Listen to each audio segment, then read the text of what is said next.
Welcome. My name is Shannon Cutts. I'm an animal intuitive and sensitive, a Reiki master practitioner, an animal communication teacher, and most importantly, your friendly neighborhood hostess. And I thought before we get too much further along, I would answer some frequently asked questions. One of which is, how did you become a professional animal intuitive? This is such a good question. It's one of those questions that sounds easier to answer than it actually is, especially if you have achieved a certain number of decades under your belt. Perhaps like me, I happen to have personally 5 decades of life under my belt to date. And so looking back, kind of rewinding my consciousness, my awareness of my conscious life today, looking back to when I was in my 40s, my 30s, my 20s, my teens, as a young child, would I have ever believed it if you had told me that one day I would be a working professional animal communicator? Oh, heck no. No, I would not. Which is, of course, part of the magic of coming to this 3D planet and signing up for an incarnation is, sure, we've got some major highlights that we want to hit, perhaps some major lessons that we want to tackle, some major opportunities that we want to take advantage of, some important meetings that we have with our fellow souls of all species.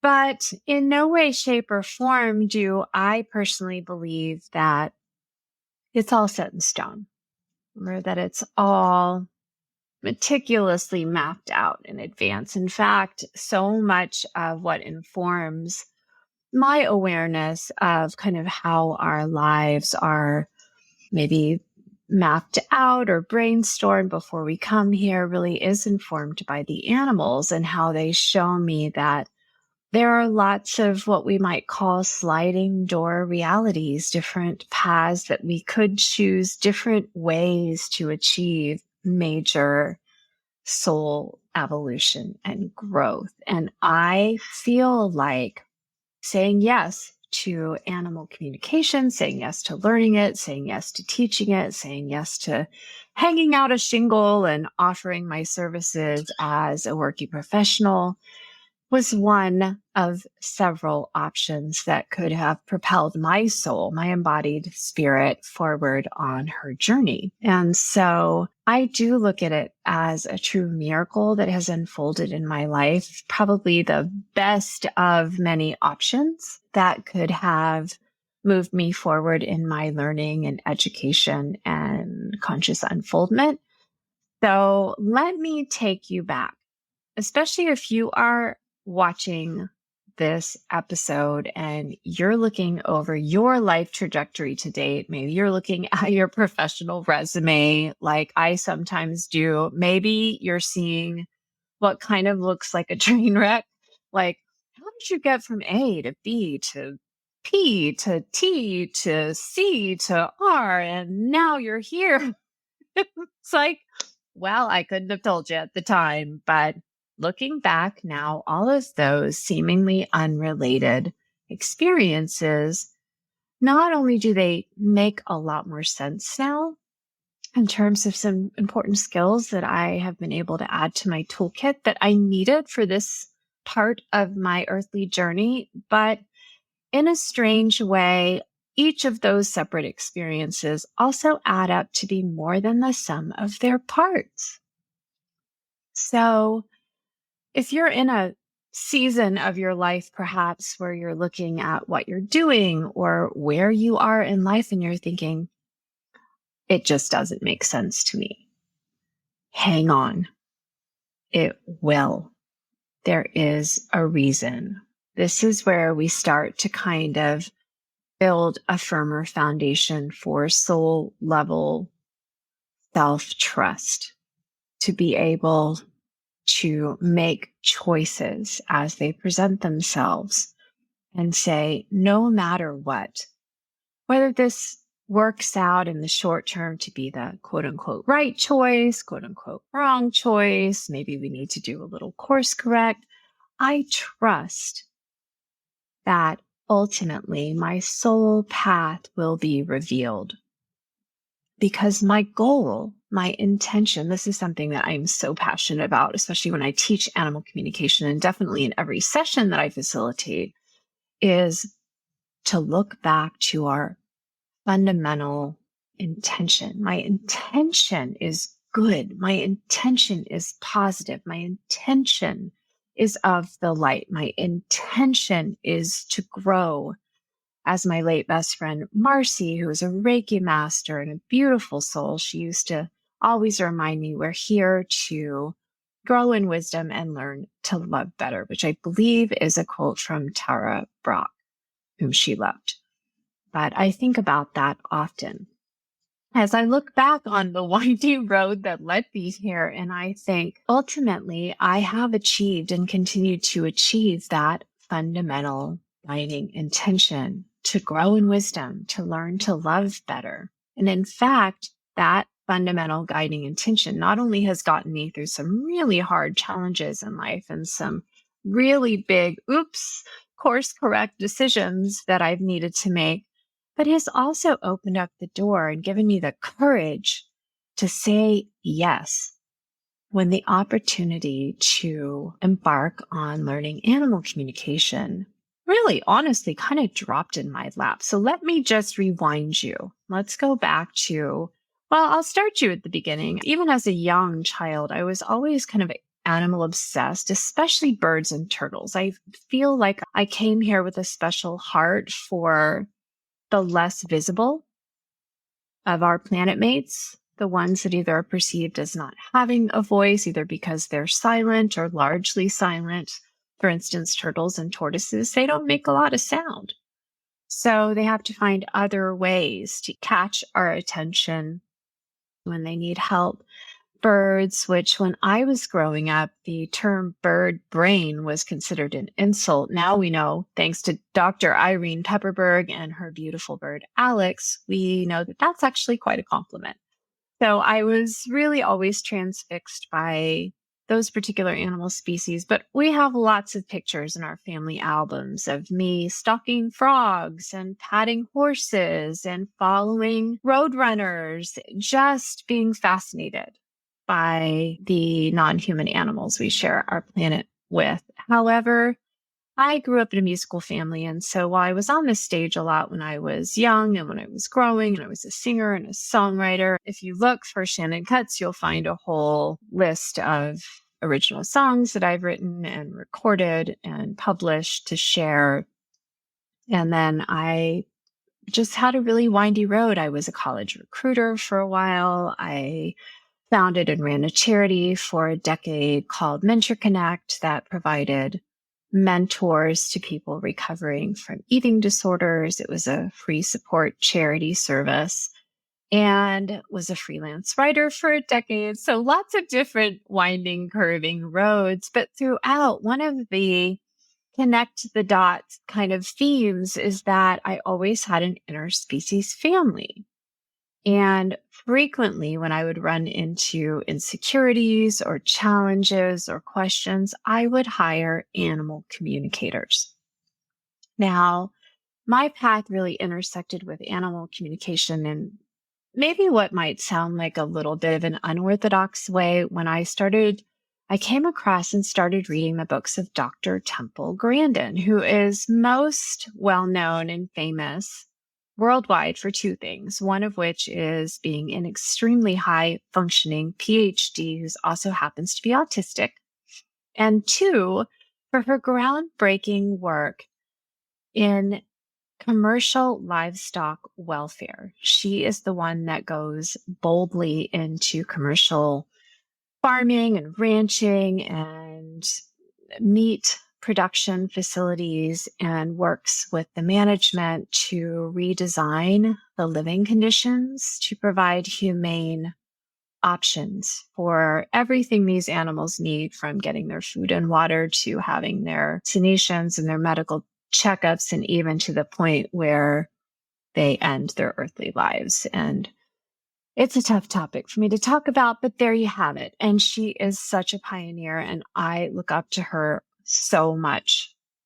There was so much about what she shared in her introductory book where she talked about thinking in pictures and how because of her autism, because of her autistic brain, she was able to naturally understand the animal's point of view, how they saw the world, how they see the world, how they perceive moments of opportunity or things that are fearful in their daily environment. And that is what has given her such a gift and an ability to work with these managers and help the animals navigate their situations with less fear and with more of a healthy daily life. And so I started reading her books, and then I began to encounter a whole world of animal themed books.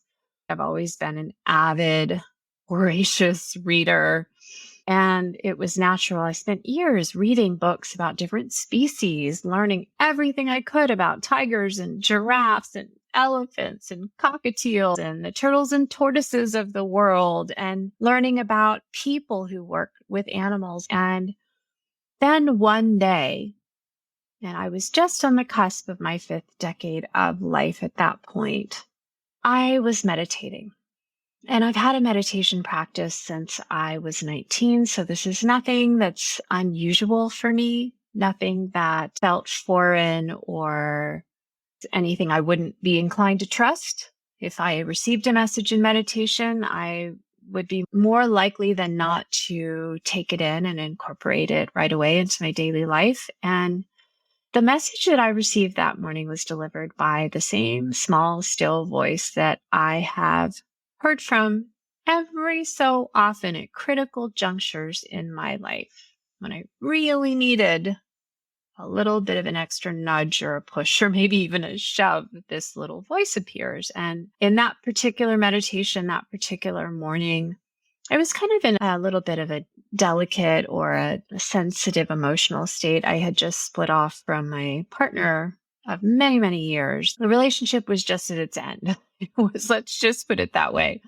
But it was a huge relationship, a huge teaching relationship in my life. And I was definitely feeling very wobbly without it. And so I was meditating, and all of a sudden, right out of nowhere, which is the wonderful way that our soul voices often reach us, I heard the words, "You are an animal, sensitive and intuitive." Stay with us. We'll be right back. Hi, my name is Shannon Cutts. I'm an animal sensitive and intuitive, a Reiki master practitioner, and an animal communication teacher with animallovelanguages.com. Some of my areas of specialization include highly sensitive pets, anxious pets, pets in spirit, pet reincarnation, and an exploration of the deep soul contract bond that you share with your pet. For more information about my one-to-one private pet parent sessions for you and your pets, my Reiki and energy balancing sessions for pets, my signature animal communication adventure flagship program for students, and my ongoing animal communication adventure practice circle for students and graduates, you can visit me anytime at animallovelanguages.com. Looking forward to meeting you and your pet, and I send you all my love. And it captured my attention fully, and I thought to myself, that's fascinating. Sounds important. But I have no idea what it means. And right around that time, I was about to experience another couple of really, really difficult losses. So I didn't realize it at the time, but this information became kind of an anchor point for me, kind of a glimpse at the light at the end of the tunnel, so to speak. And one of the things that happened right after that is my dearest best friend passed unexpectedly. The one that had often talked about growing in wisdom and learning to love better, my dear heart friend, Marcy. And another thing that was just unfolding right in that same period of time was my father entered his final transition very suddenly, very unexpectedly. And so, right in the middle of just these catastrophic losses, or at least they felt that way to me, the most important people of my life, one by one, seemed to be peeling away. In the middle of all of that, I had started studying with my intuitive teacher, Sonia Choquette, and I was taking a number of her online courses. I was participating in her community. I was a member of a live group program and was participating in a small group offshoot of that program. And so, luckily, I had somebody in my world. I had kind of this new group that I was beginning to connect with. And I had a little bit of resource availability to go to someone and say, what does this mean, animal sensitive and intuitive? And for context, maybe it might help if I share that I really, truly, I grew up in a community, in a family, just in a time period where nobody ever talked about being able to develop intuitive skills. In fact, I don't ever remember hearing the word intuitive or psychic. I had no idea what those words meant. Of course, I was hiring animal communicators to talk with my interspecies family because I didn't think it was something that you could develop. I thought you had to be born with it, kind of like a voice capable of winning The Voice or American Idol or whatever reality show is popular right now. And so I just didn't have any idea that I could possibly be able to unfold those gifts in me. And so, again, if you're listening to this or you're watching this and you're thinking, I wonder if I might be intuitive, or I wonder if I might have psychic gifts, or I wonder if I might have soul level gifts that I'm not really tapped into yet. Just the fact that you're wondering that, just the fact that you're watching this particular episode right now, if I was a betting gal, which I'm really not, but if I was a betting gal, my bet would be on yes, you do. Yes, you are. And so I encourage you to keep following that. For me, luckily, I have very sweet parents who loved giving birthday gifts. And I was turning 50, and my mom and dad asked me, what would you like for your birthday? And I said, I really want a session with my intuitive teacher, Sonia Choquette. It was a bit of an investment. And they said, absolutely. So I ran it by her and I said, I've been meditating since I was a teenager. And I had this really interesting meditation the other day. And I heard the words, you are an animal sensitive and intuitive. And Sonia, if you're familiar, she is just delightful. She loves the joyful expansion that occurs when we begin to tune in with our intuitive selves. And she said, oh, that's a lovely way to put it.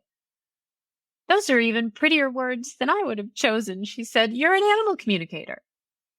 And I mean, it felt like I had just won the lottery, but it was also really hard to digest at first because I just didn't really have a frame of reference for me in that field. It came out of just believing that everybody that did that work just came out of the womb and probably lived on a beautiful farm in some rural place, and all the insects and the birds and the animals just spoke to them, and it was very natural. I didn't realize that those things could be repressed or suppressed or simply just ignored if we're not born into an environment that's richly nourishing and encouraging of those right from the get-go. So looking back now, again, as I shared at the beginning of this episode, the pieces start to put themselves together. Random experiences start to make more sense.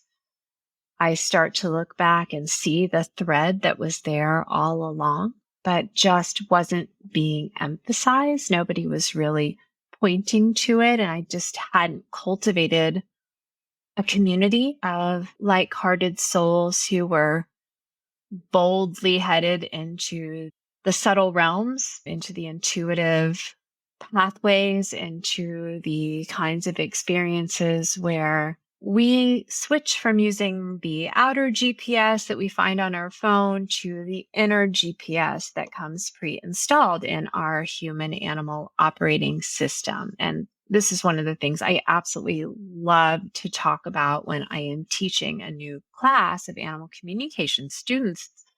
It's about getting the manual to us. I don't know about you, but I have So often, I have so many memories of feeling like everybody else got some kind of secret manual for how to navigate life, and they must have run out when I got to the head of the line because I just don't get it. And it was because nobody had bothered to explain to me, maybe because nobody around me realized it either, that there's a whole intuitive anatomy that's also pre-installed, along with our outer facing conscious senses, our eyes, our ears, our nose, our mouth, our skin, our fight or flight or sympathetic, and our calm and restore, our parasympathetic nervous system, along with all of those outer facing senses. We also have our inner facing senses through which we can receive information through different channels. And the easiest example of this that I love to share when somebody says, I don't understand inner facing senses, I don't understand intuitive senses. Often what I'll say is, well, have you ever just had the phone ring and you knew who was calling you before you went to look at your caller ID? Have you ever just been thinking about somebody and then either they reached out to you or you got some news about them? Have you ever been in a room with a bunch of people and suddenly you felt like someone was staring at you and you turned around and sure enough, they were? Have you ever just gotten a good vibe about somebody new that you've met or a new opportunity, or a bad vibe about somebody you've just met or a new opportunity? Have you ever followed those vibes? Have you ever ignored those vibes? These are your intuitive inner facing senses at work. And coming from the background I came from as truly a wildly intuitive, deeply psychic individual who was totally unaware of both of those facts, I had not realized how much I was actually relying on that intuitive anatomy because the outer conscious 3D ways of the world just didn't add up for me. So often they didn't add up. But have you ever had an experience where you're talking with someone and they're saying all the right things and their facial expressions are very welcoming and open, and yet you're just not vibing with them? You're like, there seems to be a subtext here, but I'm not hearing anything consciously, verbally, or overtly that would suggest to me that everything isn't in alignment. And so what I was always tuning into without realizing I was doing it was that subtext. And that was why that outer conscious rhythm of daily life wasn't making a lot of sense to me. And often I felt socially awkward or isolated or different than, and I often felt closer to the animals around me than to my fellow human animals because there was no subtext. What you felt was what you were getting. And for any of you who may be watching who also have a very strong felt, or what I call a subtext component to you, you may be able to identify with just feeling a little bit different than, or struggling to find your people, or not understanding why the way that you are doesn't seem to work as well for you as you would like, or just wondering why you are the way that you are. I certainly spent years, decades wondering that myself. So all of this sparked a path forward for me where, thanks to one human being who was really affirming, my teacher, Sonia, she said, you are an animal communicator. You need to get yourself into a class. You need to start talking with animals. The animals are waiting to talk with you. And I said to her, well, friend and I from your small group course have been talking about maybe signing up for a class. And she said, you mean talking about it, thinking about it? You need to do it already. Get yourself in a class. And I said, well, who should I study with? And she said, it doesn't matter. The animals are your teachers. Just get yourself into a class. You can get some basic structure, get a kind of a sense of how this new field works and some basic things that you need to think through. And don't worry about the rest because the animals will teach you every step of the way. And she was right. And it was such a beautiful new opportunity to look forward to in a time when everything about the life that I built for myself, the life that I knew at that time, 90% of the most important people in my life were falling away and there was nothing I could do about it. And the other huge gift that I was given during this time is that because I was studying the intuitive arts, because I was learning not just to connect with pets who are still embodied in their physical 3D bodies, but animals who are in the spirit realm, I was able to maintain an inner connection with my loves who are transitioning. In very short order, I lost my significant relationship, my beautiful rescued box turtle whom I loved, who indirectly brought me to animal communication. And that's a whole other story, a wonderful story for another episode. But I lost them.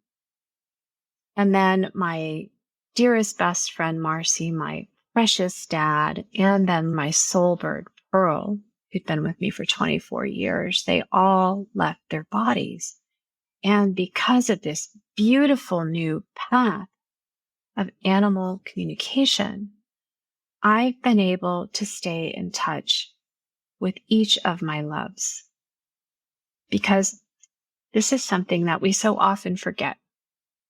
We say animal communication and we automatically, because of our left brain education, because of our training, because of the taxonomies and the classification charts, we forget that being an embodied human soul also means that we're a human animal. So animal communication is a pathway through which we can maintain and cultivate and deepen the inner connection with all of life, with all sentient life, animals, plants, bodies of water, areas of land, and with each other. And most importantly, we can deepen our connection with our soul self. So that is the very, very, very short version of how one embodied human who happens to be named Shannon, me, became a professional working animal communicator. If you have questions, if you want to hear the long version, if you are animal communication interested or curious yourself, I would love to hear from you. I'd love to hear what questions you have. Maybe they will show up in a future episode. For now, I send you, my dear fellow spirit, and your interspecies family all my love. See you soon. Bye for now.